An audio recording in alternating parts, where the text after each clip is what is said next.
Iya, ini jangan mas, ada anu, kayak kamera. Ini lebih dari gitu, YouTube. Hi friends, പുതിയ വീഡിയോയിലേക്ക് സ്വാഗതം. ഇനി ഞാൻ കൊടൈക്കനാലിലേക്ക് ഒരു സോളോ ട്രിപ്പ് പോകണേട്ടോ. വലിയ പ്ലാൻ ചെയ്ത് കാര്യങ്ങളോ ട്രിപ്പൊന്നുമല്ല, ജസ്റ്റ് ഒരു സോളോ ട്രിപ്പ്. ആകെ ഞാൻ പ്ലാൻ ചെയ്തെന്ന് വെച്ചാൽ നിൽക്കുന്നു ഗുണാകേവി പോകണം, പിന്നെ സ്വിറ്റ്സർലാൻഡ് ഓഫ് തമിഴ്നാട് എന്നറിയപ്പെടുന്ന പൂണ്ടി. ഈ രണ്ട് സ്ഥലങ്ങളാണ് ഞാൻ കൂടുതൽ ഫോക്കസ് ചെയ്യുന്നത്. ബാക്കി പോകുന്ന കാഴ്ചകളും കാര്യങ്ങളൊക്കെ ആഡ് ചെയ്ത് ഒരു നല്ലൊരു ചെറിയ ട്രാവൽ വ്ലോഗ്. അപ്പോൾ ഞാൻ പാലക്കാട് വഴിയല്ല പോണത്, നമ്മുടെ അടിമാലി തേനി റൂട്ടാണ് പോണത്. കാര്യം ഇന്ന് പോകുമ്പോൾ ആ കാഴ്ചകളൊക്കെ കണ്ടുപോയി. നാളെ ചിലപ്പോൾ തിരിച്ചു വരുമ്പോഴത്തെ ഹൈവേ കൂടെ വരാമെന്ന് കരുതി. കുറച്ച് ലേറ്റ് ആയാൽ ബുദ്ധിമുട്ടാവുമല്ലോ. ഒരു 2 ദിവസത്തെ യാത്ര. അപ്പോൾ ഞാൻ കൂടുതൽ വലിച്ചു നീട്ടുന്നില്ല, നമുക്ക് എന്തായാലും വീട്ടിലേക്ക് പോവാം. ഫ്രണ്ട്സ്, അങ്ങനെ ഇപ്പം നേരം പുലർന്നു വന്നിട്ടാണ്. നമ്മളിപ്പോൾ കോതമംഗലം കഴിഞ്ഞിപ്പോൾ നേര്യമംഗലത്തിനടുത്ത് എത്തി. നേര്യമംഗലം പാലം കടക്കാൻ വേണ്ടി പോകണം. പാലം കടന്ന ശേഷം എന്തെങ്കിലും ചായ കുടിക്കാൻ എന്തെങ്കിലും കയറാം. നേരത്തെ വെച്ചാൽ കൺജസ്റ്റഡ് ആയി പോയിക്കൊണ്ടിരുന്നതല്ലേ. ഇപ്പം അത്യാവശ്യം റോഡ് വൈഡനിങ് കാര്യങ്ങൾ നടക്കുന്നുണ്ടാവും. പിന്നെ കുറച്ച് നാൾ ഒരു വർഷമൊക്കെ കഴിയുമ്പോഴത്തേക്കും അത്യാവശ്യം കുഴപ്പമില്ലാത്ത റോഡായി മാറുമെന്ന് തോന്നുന്നുണ്ട്. ഫ്രണ്ട്സ്, അങ്ങനെ നമ്മൾ നേര്യമംഗലം പാലമൊക്കെയാണ്. നേര്യമംഗലം പാലം കയറാൻ വേണ്ടി പോകണതാണ്. എല്ലാ തവണ ഈ മൂന്നാർ ഇങ്ങനെ ഈ പാലം പാസ് ചെയ്ത് പോകുമ്പോൾ ഞാനിവിടെ നിർത്തിയൊരു വീഡിയോ എടുക്കാറുണ്ട്.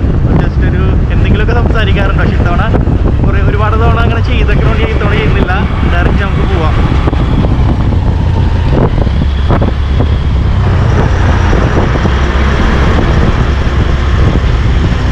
ഇപ്പോൾ ഓപ്പോസിറ്റ് അപ്പുറത്തൊരു പാലം കൂടി പണിയുന്നുണ്ട്. കാരണം ഇത് ഭയങ്കര ചെറുതാണ്. 2 ബസ്സുകളൊക്കെ ഒരുമിച്ച് പോകാൻ കുറച്ച് ബുദ്ധിമുട്ടാണുള്ളത്. അതുകൊണ്ട് ഓപ്പോസിറ്റ് ഇപ്പോൾ ഒരു പണി നടപ്പുണ്ട്.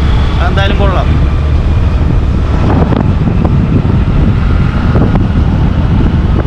അങ്ങനെ നമ്മൾ ഇടുക്കി ജില്ലയിലേക്ക് കടന്ന് നമുക്ക് ഏതെങ്കിലും ചായക്കട നോക്കിയിട്ട് ചായ കുടിച്ച് എന്തെങ്കിലും കഴിക്കുക, എന്തെങ്കിലും ചെയ്യാം. ഞാൻ അന്ന് വന്നപ്പോഴത്തേക്കും ഇവിടെ നിന്നാണ് ചായ കുടിച്ചത്. വേറെ ഏതെങ്കിലും ഹോട്ടൽ പോലെ നോക്കാം.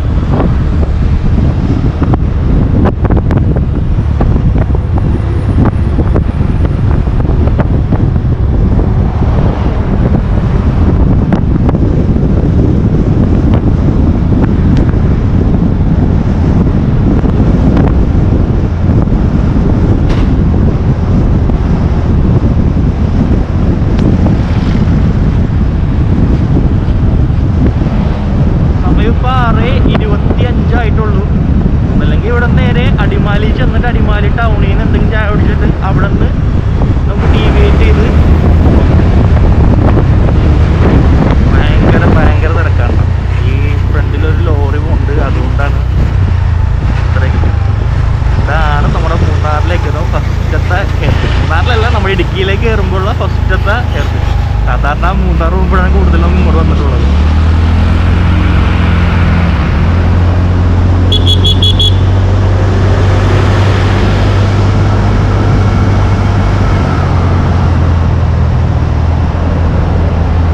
ഫസ്റ്റ് ടൈമാണ് കേട്ടോ കേരളത്തിന് പുറത്തേക്ക് ഒറ്റയ്ക്ക് യാത്ര ചെയ്ത് പോണത്. ഫാമിലി ആയിട്ടാണ് കൂടുതലും പോയിരിക്കുന്നത്. നമ്മ മുമ്പൊക്കെ എന്ന് വെച്ചാൽ ഒരു വർഷത്തിലൊരു തവണയെങ്കിലും കൊടൈക്കനാൽ പോകുന്ന ഒരു സ്ഥലം തന്നെയായിരുന്നു.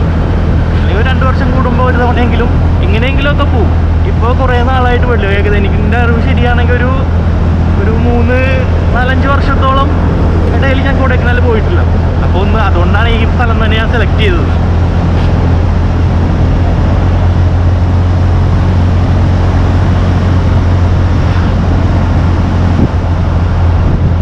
പാലക്കാട് വഴി പോകാൻ നേരത്തെ പറഞ്ഞ പോലെ തന്നെ പാലക്കാട് വഴി പോകാന്ന് വെച്ചാൽ ഒന്നും അറിയാമല്ലോ. ഹൈവേ ആണ്, വെയിൽ കാര്യങ്ങളെല്ലാം ഉണ്ടാവും. പിന്നെ ഈ വഴി ഇപ്പോൾ നല്ല റൂട്ട് നല്ല രസമാണ്. തേനി ആ റോഡ് വഴി കൊടൈക്കനാൽ പോണത് എന്തായാലും അടിപൊളിയാണ്. ഞാൻ നാളെ തിരിച്ചു വരുമ്പോൾ ഇങ്ങോട്ട് ഈ വഴി വരാമെന്ന് കരുതിയാൽ ചെങ്ങാനും വല്ല ഇരുട്ട് വന്നാലും നമുക്ക് ഒന്നും കാണാനും പറ്റൂല. പിന്നെ ഈ ഇരുട്ടത്തൂടെ ഈ വഴി ഓടിക്കണ്ടേ. അതുകൊണ്ടാണ് തിരിച്ചു വരുമ്പോഴത്തേക്കും പാലക്കാട് പൊള്ളാച്ചി പാലക്കാട് ഹൈവേ വഴി വരാൻ തരും.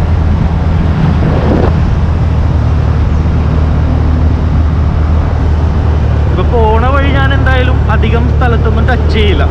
ഇപ്പോൾ പോകുമ്പോൾ എന്തെങ്കിലും അത്യാവശ്യം കുഴപ്പമില്ലാത്തൊരു സ്ഥലം കണ്ടാൽ നിർത്തി എന്തെങ്കിലും വ്ലോഗ് ചെയ്യുകയോ ഫോട്ടോ എടുക്കുകയോ ചെയ്യും. അല്ലാതെ ഇപ്പോൾ ഡയറക്റ്റ് ഞാൻ ഉദ്ദേശിക്കുന്ന നേരെ കൊടൈക്കനാൽ പോവുക, ഇന്ന് ഗുണാക്കേവ് ഇന്ന് തന്നെ കയറാനുള്ള പ്ലാൻ ഉണ്ട് എനിക്ക്. അപ്പം ഞാൻ അവിടെ ഒരു ഹോട്ടലിൽ റൂം ബുക്ക് ചെയ്തിട്ടുണ്ട്. കൊടൈക്കനാൽ ടൗണിൽ നിന്ന് 2 മിനിറ്റ് എന്തോ ഉള്ളൂ. അതുകൊണ്ട് അവിടെ നിന്ന് ഒന്ന് കാര്യങ്ങളൊന്നും വെച്ച് ഫ്രഷ് ആയ ശേഷം ഞാൻ ഗുണാക്കേവിലേക്ക് പോകാനുള്ള പ്ലാനിലാണ്. ഗുണാക്കേവ് ഞാൻ ടൈം നോക്കിയപ്പോഴത്തേക്കും 4:30 വരെ എന്തോ അവിടെ വർക്കിംഗ് ഉള്ളൂ, മീൻസ് എൻട്രി ഉള്ളൂ. അപ്പോൾ അതുകൊണ്ട് തന്നെ മാക്സിമം നേരത്തെ നമുക്കവിടെ എത്തണം, അല്ലെങ്കിൽ പിന്നെ അത് ബുദ്ധിമുട്ടാവും. എന്നിട്ട് നാളെ ഗുണാക്കേവിൽ പോയി വന്ന് രാത്രി ആ ഹോട്ടലിൽ സ്റ്റേ ചെയ്തിട്ട് നാളെ വെളുപ്പിന് തന്നെ പൂണ്ടിയിലേക്ക് പോവാം. പൂണ്ടി ഞാൻ വീഡിയോസൊക്കെ കണ്ടിട്ടുണ്ട്. അത്യാവശ്യം കുഴപ്പമില്ലാത്ത സ്ഥലം തന്നെയാണ്, നല്ല ബ്യൂട്ടിഫുൾ ആയിട്ടുള്ള സ്ഥലമാണ്. അപ്പോൾ അതുകൊണ്ട് തന്നെ ഒന്ന് പോകണമെന്നൊരാഗ്രഹം വന്നു. അപ്പോൾ മെയിനായിട്ട് എൻ്റെ മനസ്സിലുള്ളത് ഈ ഗുണാക്കേവും പൂണ്ടി മാത്രമേ ഉള്ളൂ. നമുക്ക് എന്തായാലും വഴിയെ പോകുമ്പോൾ നല്ല കാഴ്ചകൾ കാണാം. ഞാനങ്ങനെ ഒറ്റയ്ക്ക് പോകുമ്പോഴൊന്നും അങ്ങനെ ഒരുപാട് കാര്യങ്ങൾ പ്ലാൻ ചെയ്ത് പോകുന്ന ഒരാളല്ല. ഞാൻ കഴിഞ്ഞ തവണ മൂന്നാറായപ്പോഴത്തേക്കൊന്നും പ്ലാൻ ചെയ്തു, റൂം പോലും ബുക്ക് ചെയ്തില്ല. എന്താ ബസ്സിൽ സ്റ്റേ ചെയ്യുക, അതെനിക്ക് പുതിയൊരു എക്സ്പീരിയൻസ് ആയിരുന്നു. ഇപ്പോൾ കൊടൈക്കനാൽ ഇപ്പോൾ എന്തൊരു നോക്കിയിട്ട് ഇ പാസ് വേണമെന്നൊക്കെ പറയണ്ട. ഞാൻ എന്തായാലും E pass Tamil Nadu E pass എടുത്ത് വെച്ചിട്ടുണ്ട്. അതിൻ്റെ ഡീറ്റെയിൽസ് കാര്യങ്ങൾ അറിയാം. ഒരു വീഡിയോ കണ്ടതാണ്, ന്യൂസും കണ്ടിട്ടുണ്ടായി. നമുക്കത് കമ്പൽസറി ആണെന്നുള്ളത്. ജസ്റ്റ് നമ്മുടെ അവരുടെ സൈറ്റിൽ കയറിയിട്ട് നമ്മുടെ മൊബൈൽ നമ്പറും വണ്ടി നമ്പറും ഡീറ്റെയിൽസൊക്കെ വെച്ച് രജിസ്റ്റർ ചെയ്താൽ മതി. ചെയ്തിട്ടുണ്ട്. ഇനി എവിടെയാണ് എന്താണെന്നൊന്നും അറിയില്ല, നോക്കാം. നമ്മൾ നേരിമംഗലത്ത് അടിമാലിലേക്ക് ഫസ്റ്റത്തെ വെള്ളച്ചാട്ടമാണ് ചീയപ്പാറ വെള്ളച്ചാട്ടം. പക്ഷേ വെള്ളമൊന്നുമില്ല കേട്ടോ, ഇത് കാലിയായിട്ട് കിടക്കുന്നതാണ്.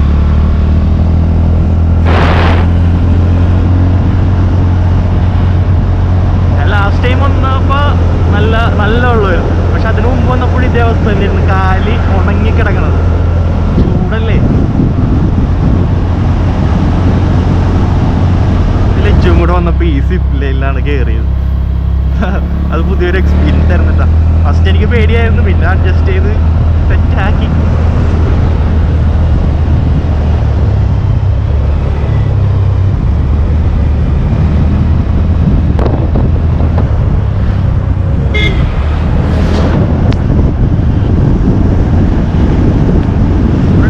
അടിമാലി ടൗണിലേക്ക് അടുത്തിട്ടാണ്.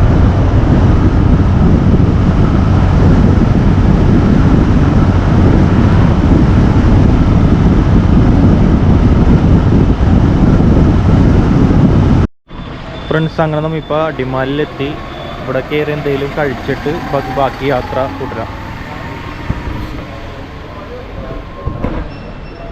ഫ്രണ്ട്സ്, ഇവിടെ ഒന്ന് കഴിയുമ്പോഴത്തേക്കൊന്ന് ഫ്രഷായി. ഭയങ്കര പൊടിയായിരുന്നേ. ഇപ്പോൾ ഇപ്പോഴും നോക്കിയത്. ഇപ്പോൾ എന്തായാലും പൊറോട്ടയും മുട്ടക്കറിയും ഓർഡർ ചെയ്തിട്ടുണ്ട്. അവിടെ എത്തണ വരെ വൈകിട്ട് കിടന്നോളാം. ഞാൻ നേരത്തെ പറഞ്ഞ പോലെ തന്നെ ഒറ്റ സ്ട്രെച്ചിന് തന്നെ പോകണേണ്.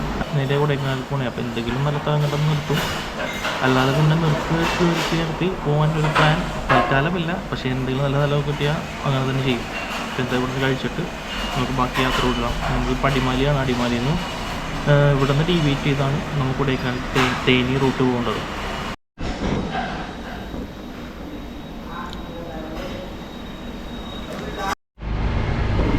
ഫ്രണ്ട്സ്, ഞാനിപ്പോൾ ഈ ഹോട്ടലിൽ നിന്ന് കഴിച്ചിറങ്ങിയിട്ട് ഞാൻ കുഴപ്പമില്ല ഫുഡൊക്കെ ആയിരുന്നില്ല. പിന്നെ ഈ ഹോട്ടലിൽ ആ ചേട്ടൻ വിളിച്ചപ്പോൾ ആ ചേട്ടൻ പറഞ്ഞ് മൂന്നാർ ചെന്നിട്ട് മറയൂർ വഴി കട്ട് ചെയ്ത് പോകാനെന്നൊരു പ്ലാൻ പറയുന്നുണ്ട്. അപ്പോൾ കറക്റ്റ് ഇപ്പോൾ ഒരു ഇത് പറ്റുള്ള ഒരു കൺഫ്യൂഷനായിപ്പോയി. എന്തായാലും ഓട്ടോക്കാരത്തെ ചോദിച്ച് നോക്കിയിട്ട് നമുക്ക് മുന്നോട്ട് പോകാം. ഫ്രണ്ട്സ്, ഞാനിപ്പോൾ മൂന്നാറിലേക്ക് തന്നെ പോകണേ കേട്ടോ. മൂന്നാറിൽ നിന്ന് ഗ്യാപ്പ് റോഡ് കയറി കൊടൈക്കനാൽ പോകാന്നുള്ള പ്ലാനിലായി. ശരി പറഞ്ഞാൽ അടിമാലിലോട്ട് വേണമെങ്കിൽ പക്ഷേ എല്ലാവരും പറഞ്ഞാൽ അതുവഴി പോകണ്ട, ഇതായിരിക്കും കുറച്ചുകൂടി ബെറ്റർ എന്ന് പറഞ്ഞു. ഗ്യാപ്പ് റോഡ് കയറി അവിടെ നിന്ന് തേനി, അവിടെ നിന്ന് കൊടൈക്കനാൽ. ഇപ്പോൾ ഇവിടെ പള്ളിവാസലിൻ്റെ അവിടെ എത്തിയപ്പോൾ നിർത്തിയതാണ്. ഈ വ്യൂ അടിപൊളി വ്യൂ ആണ്. എപ്പോൾ വരുമ്പോൾ ഭയങ്കര ഇഷ്ടമുള്ള വ്യൂ ആണത്.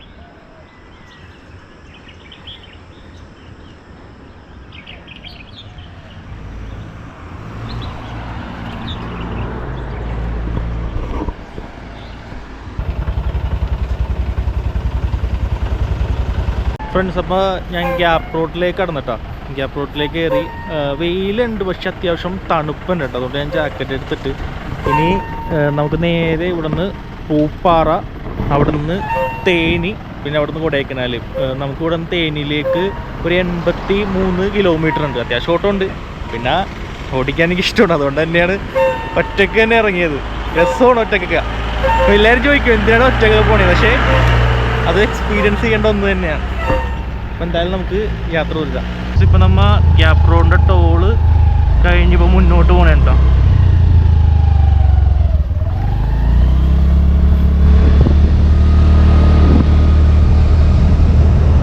ഇവിടെയൊക്കെ പിന്നെ ടോള് കൊടുക്കണേലും അർത്ഥമുണ്ട്. കാര്യം അത്രയും നല്ല റോഡ് ഇവിടെ ഒരു സെറ്റ് ചെയ്തിട്ടുണ്ട് കേട്ടോ. എനിക്ക് മൂന്നാർ സൈഡിൽ ഏറ്റവും ഇഷ്ടപ്പെട്ട റോഡ് തന്നെ ഇതാണ്, ഗ്യാപ്പ് റോഡ്. ഒരു വലിയ ഇതല്ലാത്തൊരു ഫീൽ തന്നെ ഇവിടെ ഓടിക്കാൻ. ആ ഒരു പക്ക ഒരു ആംബിയൻസിൽ നല്ല സ്മൂത്ത് റോഡ്, അടിപൊളി വ്യൂ, എന്തുകൊണ്ടും ഒരു നല്ലൊരു എക്സ്പീരിയൻസ് തന്നെയാണ്.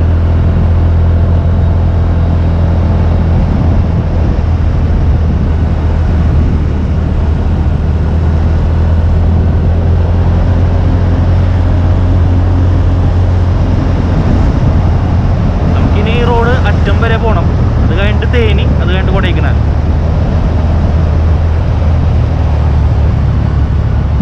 ആ തണുപ്പ് ഇപ്പോഴും ഉണ്ട് കേട്ടോ. വെയിലുണ്ട്, വെയില് നല്ല മീൻസ് നല്ല പൊള്ളലല്ല, പക്ഷെ ആ തണുപ്പോട് കൂടി ഒരു വെയിലാണ്.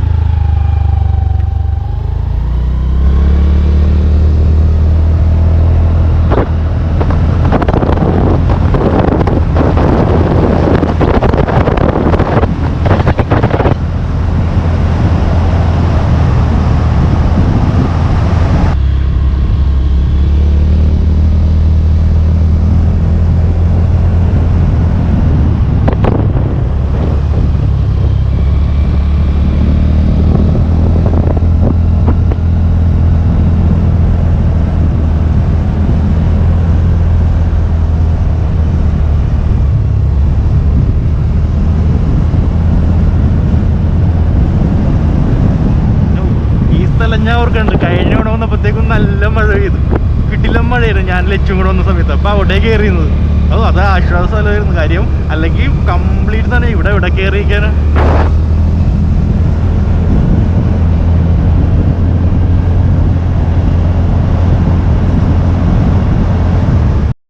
ആ വെയിലത്തും ആ മഞ്ഞിങ്ങനെ കയറി വന്നുകൊണ്ടിരിക്കുകയാണ്.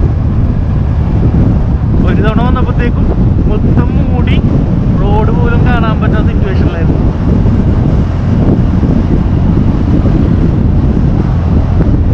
തേനി നേരെ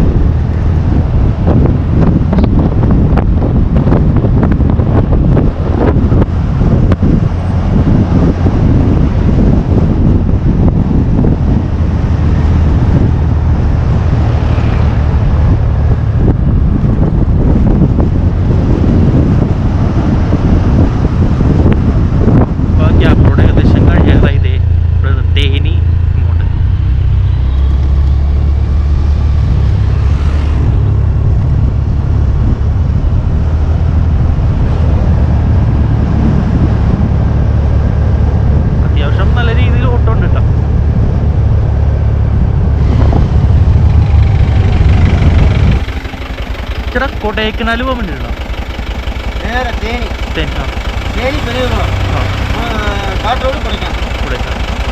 പമ്പടുത്ത് ഉള്ളൂ 1 കിലോമീറ്റർ.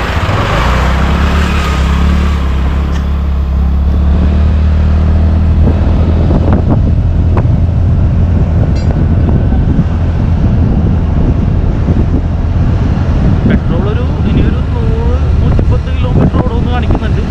പിന്നെ റിസ്ക് എടുക്കണ്ട, നമുക്ക് ടാങ്ക് അടിച്ചിട്ട് തന്നെ പോവാം. അങ്ങനെ എന്തായാലും ഇനി അടിക്കേണ്ടി വരും. വീട്ടിലേക്ക് പോകുമ്പോഴായാലും ടാങ്ക് അടിച്ചിട്ടേക്കാം. പരിചയ സ്ഥലമല്ല, ഇനി എവിടെ പമ്പട്ടെന്ന് പറയാൻ പാടില്ല. ഈ വണ്ടിയിലൂടെ കാണിക്കുന്നുണ്ട്, ഇവിടെ ഈ റേഞ്ചിൻ്റെ അവിടെ ഇത്ര കിലോമീറ്റർ ഓടും എന്നുള്ളത് കാണിക്കുന്നുണ്ട്. ഇത് ചേച്ചിയുടെ വണ്ടിയാണ്. ഇതിൽ അത്യാവശ്യം മൈലേജ് ഞാൻ എന്ന് വെച്ച് നോക്കിയപ്പോഴത്തേക്കും 60 കിലോമീറ്റർ. ഇപ്പോൾ ഈ ഹൈ റേഞ്ച് കയറിയപ്പോഴത്തേക്കും 58-59. നോർമൽ റോഡിൽ 60 കിലോമീറ്റർ വെച്ച് എനിക്ക് കിട്ടുന്നുണ്ടായി.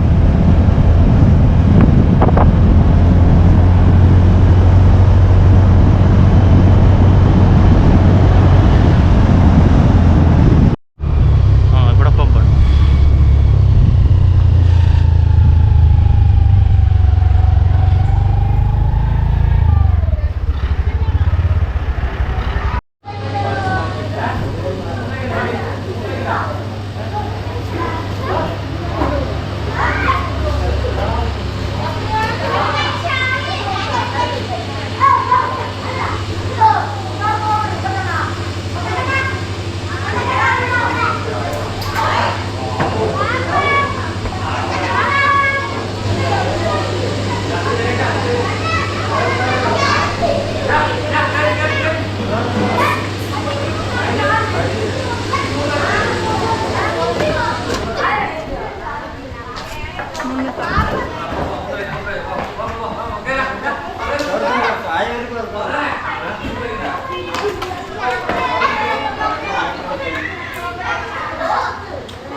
എന്താണെന്ന് വെച്ചാൽ ഗൂഗിൾ മാപ്പ് നോക്കി മാക്സിമം പോവാതിരിക്കുന്ന പറഞ്ഞത്. കാരണം വല്ലയിടത്തോട്ടും കൊണ്ട് എത്തിക്കുമെന്നാണ് പറഞ്ഞത്. ഇവിടുത്തെ ജോഗ്രഫിക്കൽ അങ്ങനെയാണല്ലോ. അപ്പോൾ വേറെ വേറെ വഴിയെ കയറ്റി എവിടെയെങ്കിലും കൊണ്ട് എത്തിക്കും. നീ മാപ്പ് നോക്കി പോകേണ്ട, ആരുടെങ്കിലും ചോദിച്ചു പോയാൽ മതി. അപ്പോൾ ഞാനും കരുതി അത് തന്നെ നല്ലത്. ഡ്രൈവർമാരോട് ചോദിച്ചാൽ കുറച്ചുകൂടി പെട്ടെന്ന് സ്ഥലങ്ങളവർ പറഞ്ഞു തരും. നേരത്തെ പറഞ്ഞ പോലെ തന്നെ ഞാൻ കേരളത്തിന് പുറത്തേക്ക് ആദ്യമായിട്ട് 2 വീലറിൽ ഒറ്റയ്ക്ക് പോകണേണ്. അപ്പോൾ എൻ്റെ ഒരു ഇത് എൻ്റെ രസമാണ് ഇങ്ങനെയൊക്കെ നമ്മൾ അന്വേഷിച്ച് ചോദിച്ച് പിടിച്ച് പോകണതൊക്കെ. കണ്ടാവും മൊത്തം ഇങ്ങനെ മഞ്ഞാത്ത് കൊടൈക്കനാൽ മലകളാണെന്ന് ഒന്ന് കാണുന്നത് അറ്റത്ത്. ഇവിടുന്ന് അങ്ങോട്ട് കുറേ ഓടാനുണ്ട്.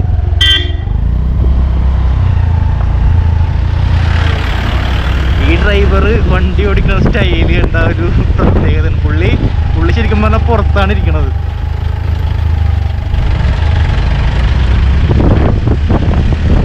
കണ്ടില്ലേ, പുള്ളി പാതി പുറത്താണ്.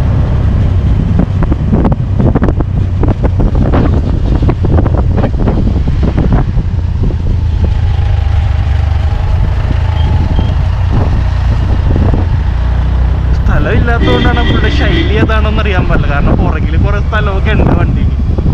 പുള്ളി പക്ഷേ പുറത്തിരുന്ന് ഓടിക്കുന്നുണ്ടല്ലേ.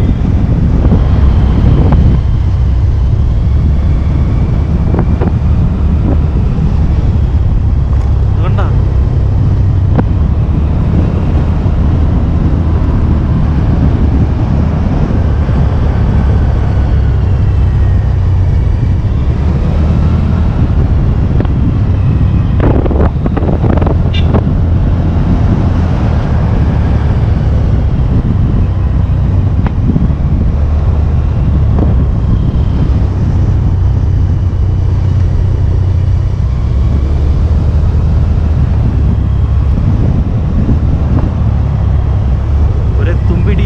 ടൈപ്പ് റോഡാണ് കേട്ടോ. എന്താണ് എങ്ങോട്ടാണ്, ഒരു സൈൻ ബോർഡോ കാര്യങ്ങളോ ഒന്നുമില്ല.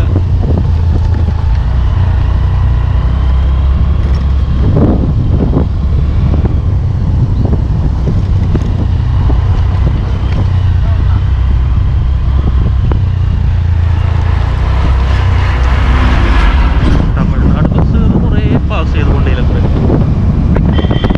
ഇപ്പം തന്നെ ഒരു 5ാമത്തെ 6ാമത്തെ ബസ്സായി. അടുപ്പിച്ച് ബസ് ഉണ്ടെന്ന് തോന്നിയ റൂട്ടിൽ.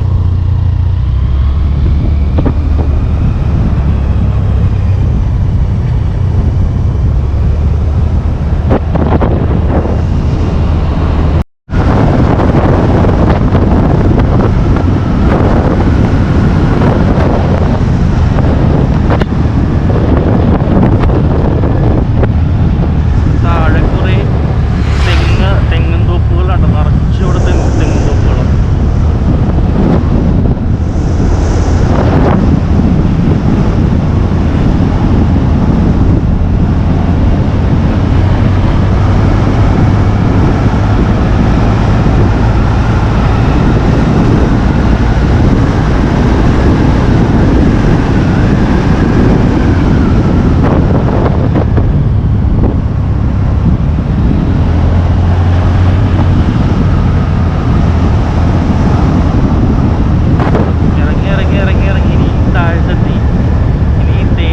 ശേഷം പിന്നെ കൊടൈക്കനാൽ മലകൾ കയറാൻ തുടങ്ങി.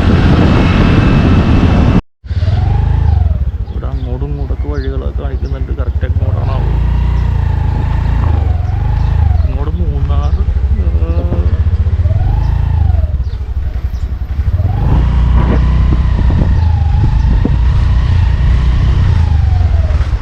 കൊടൈക്കനാലോ ഇപ്പം ബോഡി ആവുന്നുള്ളൂ. അവിടെ നിന്ന് തേനി റൂട്ടിൽ പോകണം. തേനി റൂട്ടിൽ നിന്ന് നേരെ കൊടൈക്കനാൽ റൂട്ട്. നേരെ കൊടൈക്കനാൽ റൂട്ടല്ല, അവിടുന്ന് ഇതിനിടയ്ക്ക് ദേവദാനപ്പെട്ടിയുണ്ട്, പെരുകുളമുണ്ട്. ഇത് ഒറ്റ റോഡ് തന്നെയല്ലേ? ഒറ്റ റോഡല്ലേ. പിന്നെ മുന്നോട്ട് എത്ര ദൂരം ഉണ്ടാവും? മുന്നോട്ട് ഓടിക്കൊരു 2 കിലോമീറ്റർ ഉണ്ട്. അത് കഴിഞ്ഞ് അവിടുന്ന് ഒരു 15 കിലോമീറ്റർ ഉണ്ട്. തേനി റൂട്ടിൽ പോകും. തേനി റൂട്ടിൽ നിന്ന് അവിടെ ചെന്ന് മെയിൻ റൂട്ടിൽ കയറുമ്പം പ്രത്യേകം അറിയാം, റൗണ്ടാനൊക്കെ ഉണ്ട്. അവിടുന്ന് ലെഫ്റ്റ് കേട്ടോ. ഓക്കെ.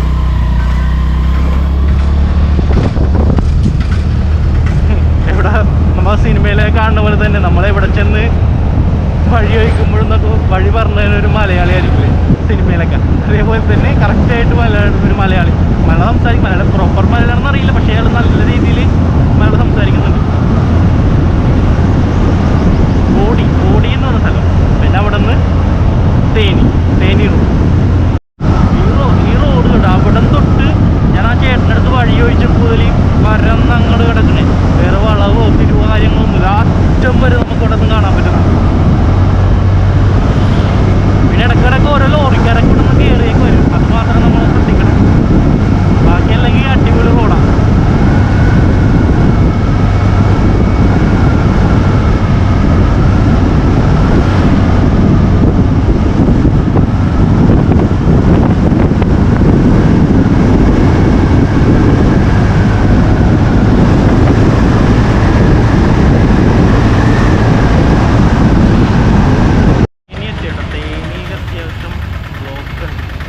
ടൗണിൽ തന്നെയാണ് നല്ല തിരക്കുണ്ട്.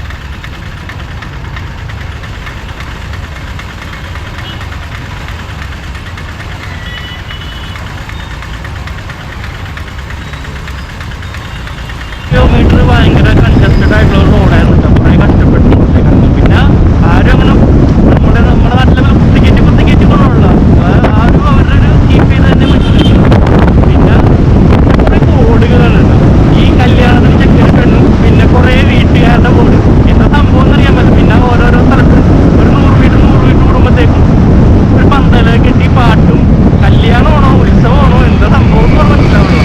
നല്ല ആരുടെ എഡിറ്റിങ്ങൊക്കെ ചെയ്തിട്ടാണ് ഓരോ ഫ്ലെക്സ് വെച്ചേക്കണം. കുറേ പിന്നെ ഇറങ്ങിയെടുക്കണ്ടല്ലോ എന്ന് കരുതിയിട്ടാണ് ഞാൻ ഓട്ടത്തിൽ തന്നെ ഇത് പറഞ്ഞു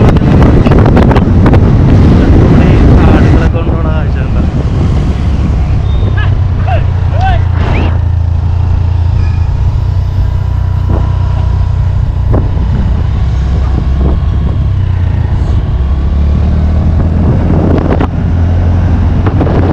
കൊടൈക്കനാലിലേക്ക് ഇനി 60 കിലോമീറ്റർ കാണിക്കുന്നുണ്ട്. ഒരു ഇണ്ടിക്കൽ 59, 60 കിലോമീറ്റർ ഇനി പോകാനുണ്ട്.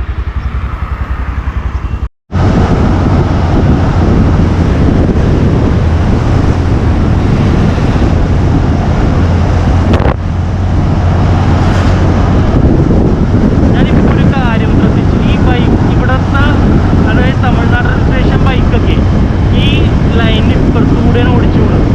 ഇനി ഇവിടെ എല്ലാവരും അങ്ങനെയാണ് ഓടിക്കണതെന്ന് എനിക്കറിയാൻ പോലെ. 2 വീലർ അല്ല ഇപ്പുറത്തെ, അവിടെ നിന്ന് വന്ന വണ്ടികളെല്ലാം അപ്പുറത്തെ വരക്ക് അപ്പുറം കൂടി. നമ്മുടെ നാട്ടിൽ കൂടി ഇപ്പുറത്തുള്ള എല്ലാം ഓടിക്കും. ഞാൻ അതുകൊണ്ട് തന്നെ ഫുള്ള് ഇതിലൊക്കെ ഓടിക്കും. പക്ഷേ ഇവിടുത്തെ ആരും അങ്ങനെ അധികം ഓടിച്ചു കാണല്ല. എല്ലാവരും ഇപ്പുറത്ത് കൂടെ തന്നെയാണ് പോയിക്കൊണ്ടിരിക്കുന്നത്. നിങ്ങൾ ശ്രദ്ധിച്ചാൽ മനസ്സിലായി. ഞാൻ വേറെ ആൾക്കാരെ കാണുമെന്ന് കാണിച്ചു തരാം.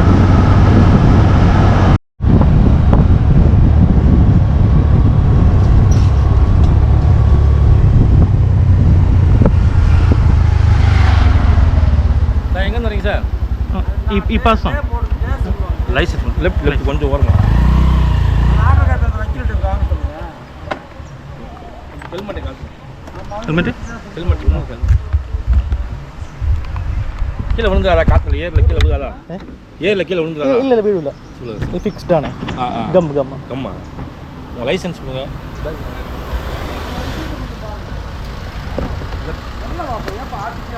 கீழே விழுந்துட போகுது. கொஞ்சம் நிப்பாட்டுங்க.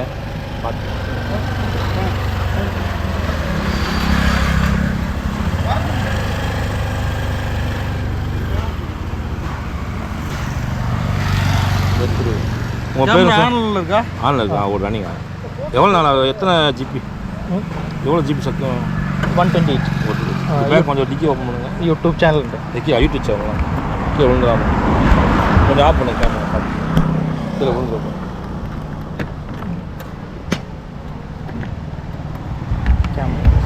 கீழே விட்டுறாதீங்க. இது உடஞ்சி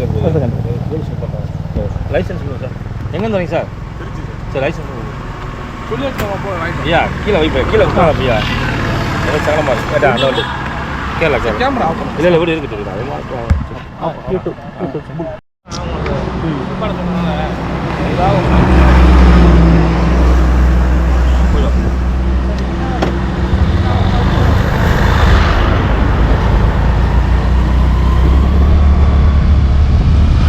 അവിടെ ഒരു ചെക്കിങ് കഴിഞ്ഞിട്ടാ അവർ മെയിനായിട്ട് ലൈസൻസ് ചോദിക്കുന്നുണ്ട്, പിന്നെ വണ്ടി നമ്മൾ പരിശോധിക്കുന്നുണ്ട്. എൻ്റെ തോളത്ത് കിടന്ന ബാഗ് അവർ പരിശോധിച്ചില്ല, വണ്ടി അകത്ത് ക്യാമറ സംഭവങ്ങളൊക്കെ എല്ലാവരും നോക്കി.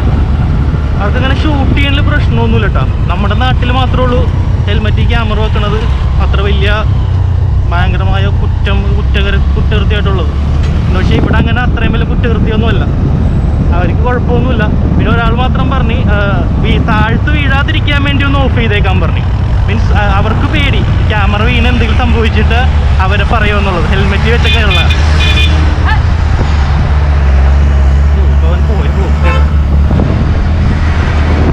അവർ കുഴപ്പമില്ല, അവർ നോക്കി പ്രശ്നമൊന്നുമില്ല, പോയിക്കോളാൻ പറഞ്ഞു.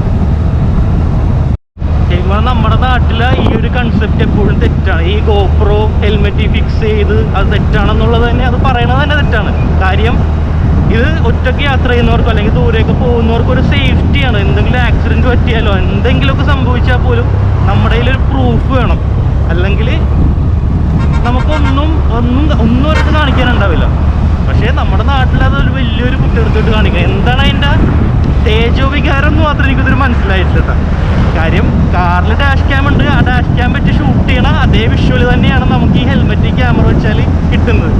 പിന്നെ ഒരു പ്രൈവറ്റ് ഏരിയ അല്ലെങ്കിൽ എന്തെങ്കിലും റെസ്ട്രിക്റ്റഡ് എൻട്രി ആയിട്ടുള്ള സ്ഥലം, അവിടെയൊക്കെ നമ്മൾ ഈ വണ്ടി ഓടിച്ച് പോകുമ്പോൾ ഈ ക്യാമറ ഓൺ ആണെങ്കിൽ അത് തെറ്റാണ്. അല്ലാതെ ഈ പബ്ലിക് റോഡിൽ കൂടെ പോകുന്ന സമയത്ത് ഈ കാറിലൊക്കെ ഡാഷ് ക്യാം ഉണ്ട്, അത് റെക്കോർഡിങ് തന്നെ ഇതിൽ വരുന്നുണ്ട്. ഇവിടെ ഒന്നും അത് കുഴപ്പമില്ല. അതെനിക്ക് ഭയങ്കര ഇതായിട്ട് തോന്നിട്ടാ, നല്ല രീതിയിൽ അവരുടെ പെരുമാറ്റമാണെങ്കിൽ പെരുമാറ്റം. പിന്നെ കേരള പോലീസ് മോശമൊന്നും എല്ലാവരും ഞാൻ മോശമൊന്നും ആയിരുന്നു. പക്ഷേ ഈ ക്യാമറ വെച്ചത് കേരള പോലീസ് കണ്ടാൽ അവർ ഓഫ് ചെയ്യിച്ചിട്ടേ ബാക്കി നമ്മളോട് സംസാരിക്കും. ഇവർ ഓഫൊന്നും ചെയ്യിപ്പിച്ചില്ല, ജസ്റ്റ് ആ ക്യാമറ വെച്ചുകൊണ്ട് തന്നെയാണ് അവർ സംസാരിച്ചത്. പിന്നെ താഴ്ത്ത് ഞാൻ ഇങ്ങനെ കയ്യിൽ ബാലൻസ് ചെയ്ത് പിടിച്ച് പിന്നെ താഴ്ത്ത് വെച്ച്. അപ്പോൾ അവർ പറഞ്ഞ് ഓഫ് ചെയ്ത് വെച്ചോ, ഇനി താഴ്ത്ത് വീണിട്ട് പിന്നെ പോലീസുകാരെ പറയണ്ട. അവർ ആ രീതിയിലാണ് എന്നോട് പറഞ്ഞത്. എന്തായാലും കുഴപ്പമില്ല, എന്തായാലും നമ്മുടെ യാത്ര തുടരണേ. അങ്ങനെ കൊടൈക്കനാലിൻ്റെ ആ മല നമ്മൾ കയറി തുടങ്ങിയേട്ടാ.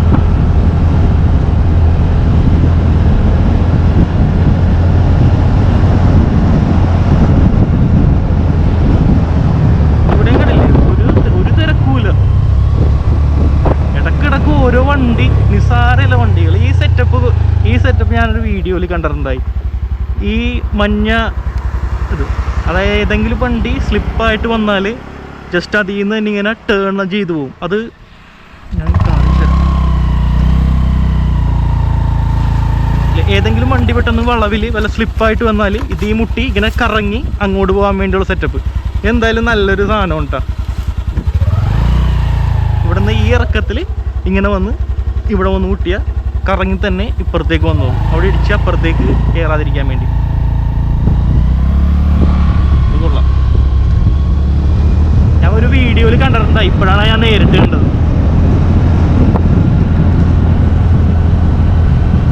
ഈ മല കയറാൻ തുടങ്ങിയപ്പോഴത്തേക്കും വെയിൽ കുറച്ച് താന്നിട്ടാ. മഴ പെയ്യോന്നൊരു പേടി. മഴ നല്ലതാ, പക്ഷേ നമുക്ക് ടൂ വീലർ അത്ര കംഫർട്ടായിട്ട് തോന്നല്ല എനിക്ക്. ഇല്ല, വെയിൽ വന്നിട്ടാ.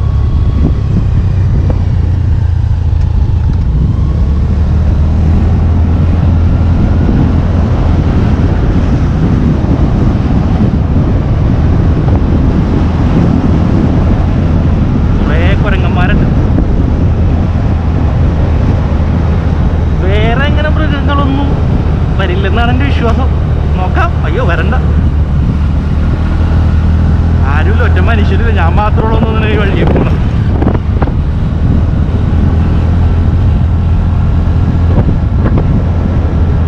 ചില സ്ഥലമൊക്കെ എത്തുമ്പോൾ നമുക്കൊരു പേടി വരും. അയ്യോ എന്താണ് വന്നിട്ട്, അയ്യോ കല്ലൊക്കെ വീഴുന്നുണ്ടല്ലോ.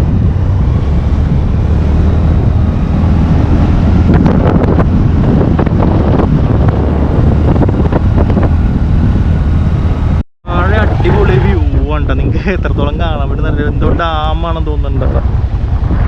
നല്ല അടിപൊളി വ്യൂ.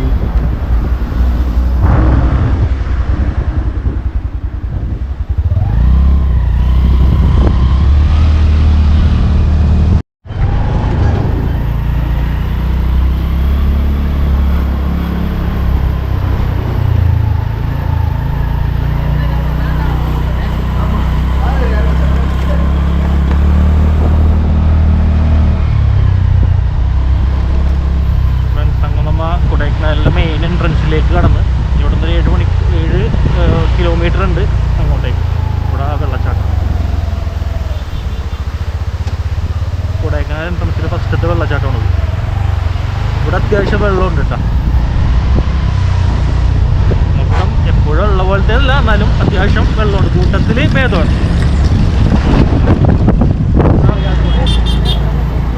നമ്മളങ്ങനെ കൊടൈക്കനാൽ ടൗണിലെത്തി കേട്ടോ.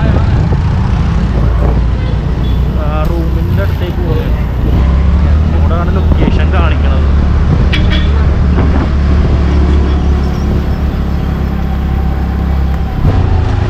ഫ്രണ്ട്സ്, അങ്ങനെ ഞാൻ ഇപ്പോൾ റൂമിൻ്റെ അടുത്ത് എത്തിയിട്ടത്. ഇതാണ് ബുക്ക് ചെയ്തേക്കണത്, ജയരാജ് റെസിഡൻസി. നേരത്തെ പറഞ്ഞ പോലെ അഗോഡയെന്നാണ് ബുക്ക് ചെയ്തേക്കണത്. അപ്പോൾ ഓൾറെഡി പെയ്ഡാണ്. ഡിസ്കൗണ്ട് റേറ്റ് എന്നൊക്കെ പറഞ്ഞ ആ ഒരു എമൗണ്ടാണ് ഞാൻ പേ ചെയ്തേക്കണത്. ഓൾറെഡി ബുക്കിംഗ് ഐ ഡി എല്ലാം സംഭവം കിട്ടി. ഇനി ഇവിടെ എന്തെങ്കിലും വള്ളി പറയുമെന്ന് അറിയാൻ പാടില്ല. എന്തായാലും കയറി നോക്കാം.